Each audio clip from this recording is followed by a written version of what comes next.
أعوذ بالله من الشيطان الرجيم. بسم الله الرحمن الرحيم. الحمد لله رب العالمين، والصلاة والسلام على أشرف الأنبياء والمرسلين وعلى آله وصحبه أجمعين. Kita kini berada dalam bulan Ramadan, dan apakah malam Lailatul Qadar itu kita mengetahuinya. Di sini saya akan membicarakan tentang pandangan-pandangan ulama tentang tarikh malam Lailatul Qadar. Adakah Lailatul Qadar itu telah diberitahu kepada kita? Firman Allah Subhanahu wa taala, "Wa ma adraka ma Lailatul Qadar," yang bermaksud, dan apa jalannya engkau dapat mengetahui apa dia kebesaran malam Lailatul Qadar itu? Menurut para mufassirin, istifham tersebut menunjukkan kebesaran dan keagungan malam tersebut, seolah-olah ilmu berkaitan dengannya bergantung hanyalah kepada Allah Subhanahu wa taala.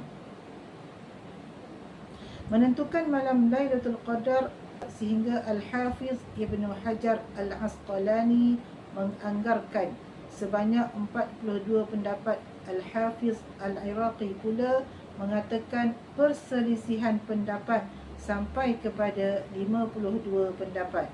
Manakala menurut Al-Hazimi, para ulama berbeza pandangan mengenai menentukan tarikh Lailatul Qadar sehingga dinukilkan lebih dari 60 pendapat ulama.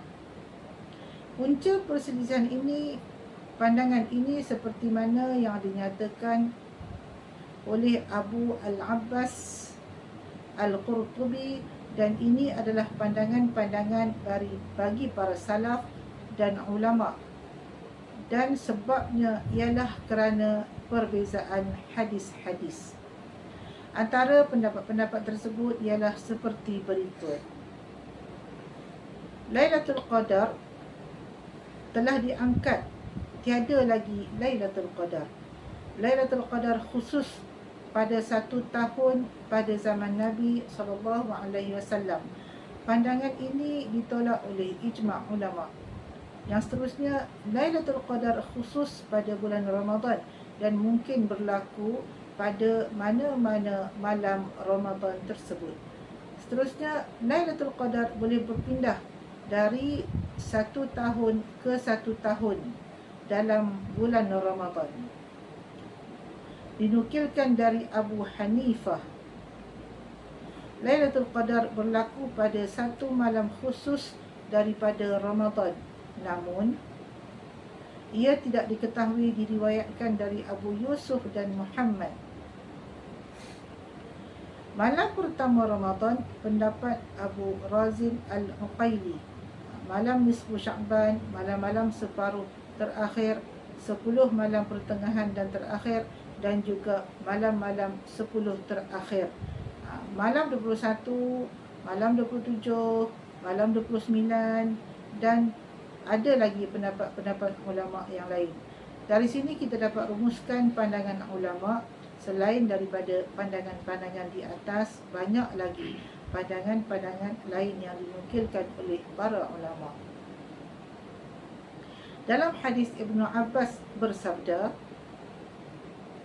"Carilah pada 10 terakhir dari Ramadan, iaitu pada 9 berbaki, 7 berbaki, dan 5 berbaki." Para ulama menukilkan ijma' para sahabat mengenai hal ini. Abu Ar-Razzaq dalam Musannaf meriwayatkan daripada Ibnu Abbas radhiyallahu anhu bahawa beliau berkata, Umar bin Al-Khattab pernah memanggil para sahabat Nabi Muhammad sallallahu alaihi wasallam dan bertanya mengenai Lailatul Qadar.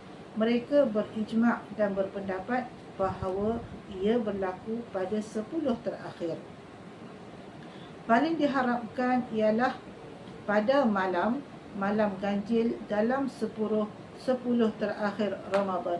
Ini berdasarkan hadis-hadis Nabi seperti sabda Nabi SAW, carilah Lailatul Qadar pada malam ganjil daripada 10 terakhir Ramadan. Riwayat Bukhari dan Muslim. Manakala dalam hadis yang lain, hadis daripada Ubadah bin As-Samit yang membawa maksud artinya mudah-mudahan ia menjadi satu kebaikan bagi kamu, maka carilah ia pada malam ke-9, ke-7 dan ke-5. Hadis yang telah disebutkan, hadis Ibnu Abbas yang telah disebutkan di atas, yang bermaksud di atas, paling diharapkan pada 7 terakhir Ramadan. Kita mengharapkan berlakunya Lailatul Qadar. Hadis Ibnu Umar radhiyallahu anhu menceritakan bahawa beberapa orang sahabat Nabi telah diperlihatkan Lailatul Qadar dalam mimpi mereka pada 7 terakhir Ramadan. Lalu Nabi SAW bersabda, engkau melihat mimpi-mimpimu menepati pada 7 terakhir Ramadan, maka barang siapa yang ingin mencarinya, maka carilah pada 7 terakhir Ramadan. Dan pendapat yang masyhur dalam mazhab kami iaitu Lailatul Qadar terbatas pada 10 terakhir Ramadan. Malam tersebut tertentu, satu malam tidak berpindah. Bahkan ia berlaku pada setiap tahun pada malam yang sama. Namun pendapat terpilihlah ialah malam tersebut berpindah-pindah. Boleh jadi sesetengah tahun ia pada satu malam tertentu, dan tahun-tahun lain ialah berlaku pada malam yang lain. Tetapi ia hanya berpindah-pindah dalam lingkungan 10 malam terakhir. Dengan ini dapat dihimpunkan dalil-dalil sahih, dalil-dalil hadis yang sahih yang banyak. Walaupun malam Lailatul Qadar itu pada apa-apa malam sekalipun, pada mana-mana malam sekalipun, namun kita sebagai hamba Allah, kita beramallah bermula dari 1 Ramadan hingga akhir Ramadan. Kita beramal walau dari sekecil-kecil amalan sehinggalah sebesar-besar amalan mengikut kemampuan kita. Semoga Allah memberkati dan merahmati kita. Sekian, wabillahi taufiq wal hidayah. Wassalamualaikum warahmatullahi wabarakatuh.